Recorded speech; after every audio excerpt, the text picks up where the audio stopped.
नमस्कार जोहार, मैं भरत आपका स्वागत करता हूं डीएनयू झारखंड में। चले बढ़ते हैं झारखंड की प्रमुख खबरों की ओर। सरकारी स्कूलों में अब हफ्ते में 2 दिन खेलकूद छुट्टी के बाद 1 घंटा और कार्य करेंगे शिक्षक। आपको बता दें कि झारखंड के सरकारी विद्यालय के संचालन के लिए नई समय सारणी जारी की गई है। इस संबंध में मंगलवार को पत्र जारी कर दिया गया।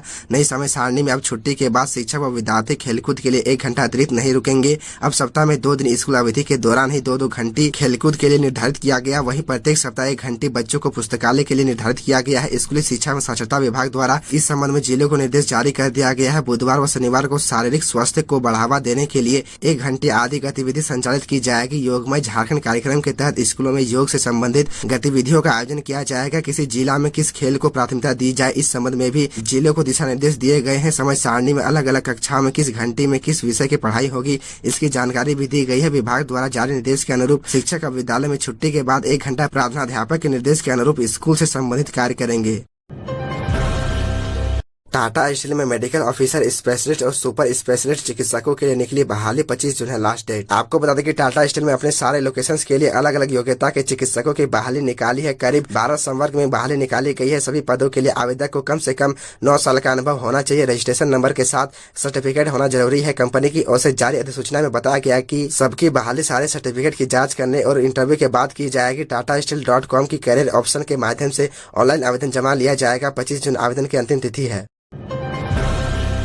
पहलवानों के समर्थन में उतरे सीएम हेमंत सोरेन, कहा अहंकार और तानाशाही में यह देश नहीं चल सकता। आपको बता दें कि भारतीय कुश्ती संघ के पूर्व अध्यक्ष बृजभूषण सिंह के खिलाफ धरना देने वाले पहलवानों को सीएम हेमंत सोरेन ने समर्थन किया है। आपको बता दें कि उन्होंने पहलवानों से कहा कि आप अकेले नहीं है, पूरा देश आपके साथ है। दरअसल पहलवानों के द्वारा मेडल्स को गंगा में बहाए जाने की बात को लेकर सीएम ने उन्हें ऐसा नहीं करने का आग्रह किया। सीएम ने ट्वीट करते हुए कहा कि अपनी कड़ी मेहनत, निष्ठा, संघर्ष और लगन से आपने ये मेडल्स जीते हैं। आपका खून पसीना, आपकी आत्मा बसती है इन मेडल्स में। आप अकेले नहीं है, पूरा देश आपके साथ है। आप सभी से आग्रह है कि इन मेडल्स को गंगा में ना बहाए। पूरे देश को पता चल गया है कि अहंकार और तानाशाही में यह देश नहीं चल सकता। बताते चले कि पहलवानों का पश्चिम बंगाल के सीएम ममता बनर्जी और दिल्ली के सीएम अरविंद केजरीवाल भी समर्थन कर चुके हैं। खबरों में आगे बढ़ने से पहले आपसे छोटी सी निवेदन है कि अगर आप इस चैनल पर नए हैं तो चैनल को सब्सक्राइब अवश्य कर ले, ताकि झारखंड की हर खबर आप तक पहुँचा सके।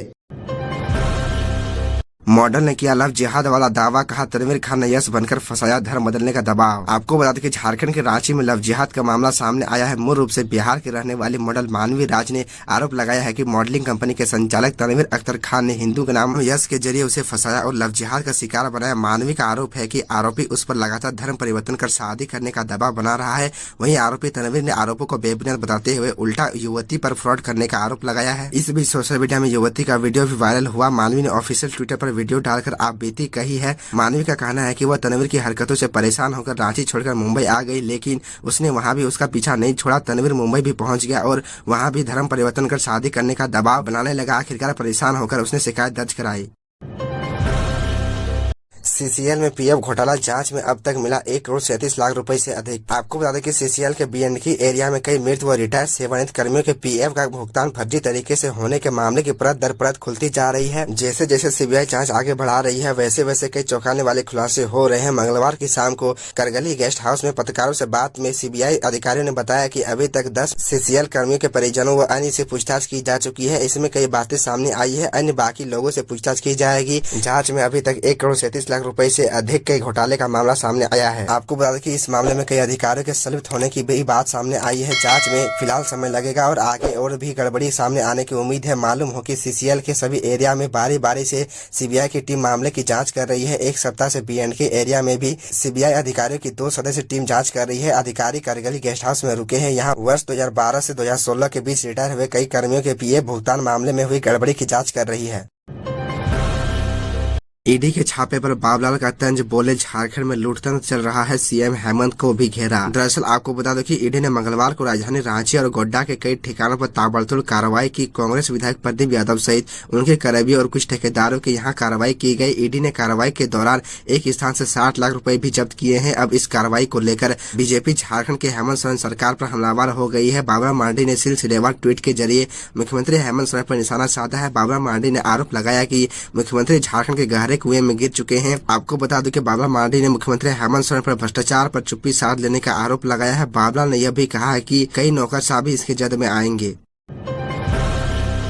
विधायक लंबोदर महतो के बेटे ने की माउंट एवरेस्ट की चढ़ाई, बने झारखंड के 8वें पर्वतारोही। आपको बता दें कि कसमार प्रखंड के पहाड़ी गांव निवासी एवं गोमिया विधायक डॉक्टर लंबोदर महतो के पुत्र शशि शेखर ने माउंट एवरेस्ट की 8,430 मीटर ऊंचाई पर स्थित बालकनी तक का सफर पूरा कर रिकॉर्ड कायम किया है। शशि ने बताया कि 8,430 मीटर तक सफर पूरा करने के बाद सिर्फ साउथ समिट, हिलेरी स्टेप और शिखर तक का सफर तय करना था, लेकिन खराब मौसम व स्वस्थ कारणों से लौटना पड़ा। हालांकि इस यात्रा के साथ झारखंड से 8,000 मीटर से ऊपर एवरेस्ट समिट अटेम्प्ट लेने वाले 7वें और 8,000 मीटर से ऊपर चढ़ाई करने वाले झारखंड के 8वें पर्वतारोही बन गए हैं।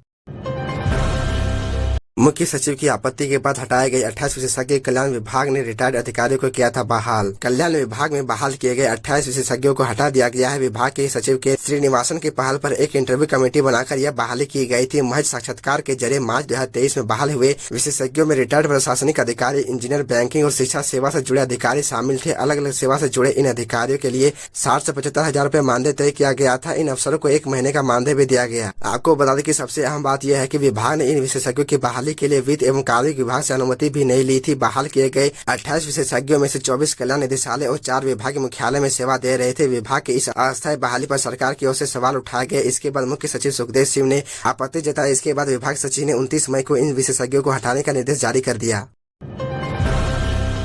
सीएम हेमंत सोरेन कल योजनाओं की प्रगति की करेंगे समीक्षा। मुख्य सचिव ने दिया जोहार पोर्टल पर अपलोड करने का निर्देश। आपको बता दो कि मुख्यमंत्री हेमंत सोरेन 1 जून वर्तमान वित्त वर्ष में विभिन्न महत्वपूर्ण योजनाओं की समीक्षा करेंगे। बैठक को लेकर मुख्य सचिव सुखदेव सिंह ने सभी विभागों के अपर मुख्य सचिव, प्रधान सचिव, सचिव और विभाग अध्यक्षों को पत्र लिखकर अपने विभाग से संबंधित सभी परियोजनाओं की प्रगति को जोहार पोर्टल पर अपलोड करने का समय दिया है। गौरतलब है कि राज्य सरकार ने सरकारी योजनाओं को गति देने के लिए जोहार परियोजना पोर्टल शुरू किया है, जिसमें नियमित रूप से सभी विभागों की परियोजनाओं की प्रगति रिपोर्ट अपलोड करना है। तो यह थी झारखंड की टॉप बड़ी खबरें, और इसी तरह झारखंड की छोटी सी बड़ी खबरों को देखने के लिए आप हमारे चैनल DN न्यूज़ झारखंड को सब्सक्राइब कर ले और बेल आइकन को प्रेस कर ले, जिससे आपको झारखंड की हर छोटी बड़ी खबरों के अपडेट आप तक पहुंचता रहे।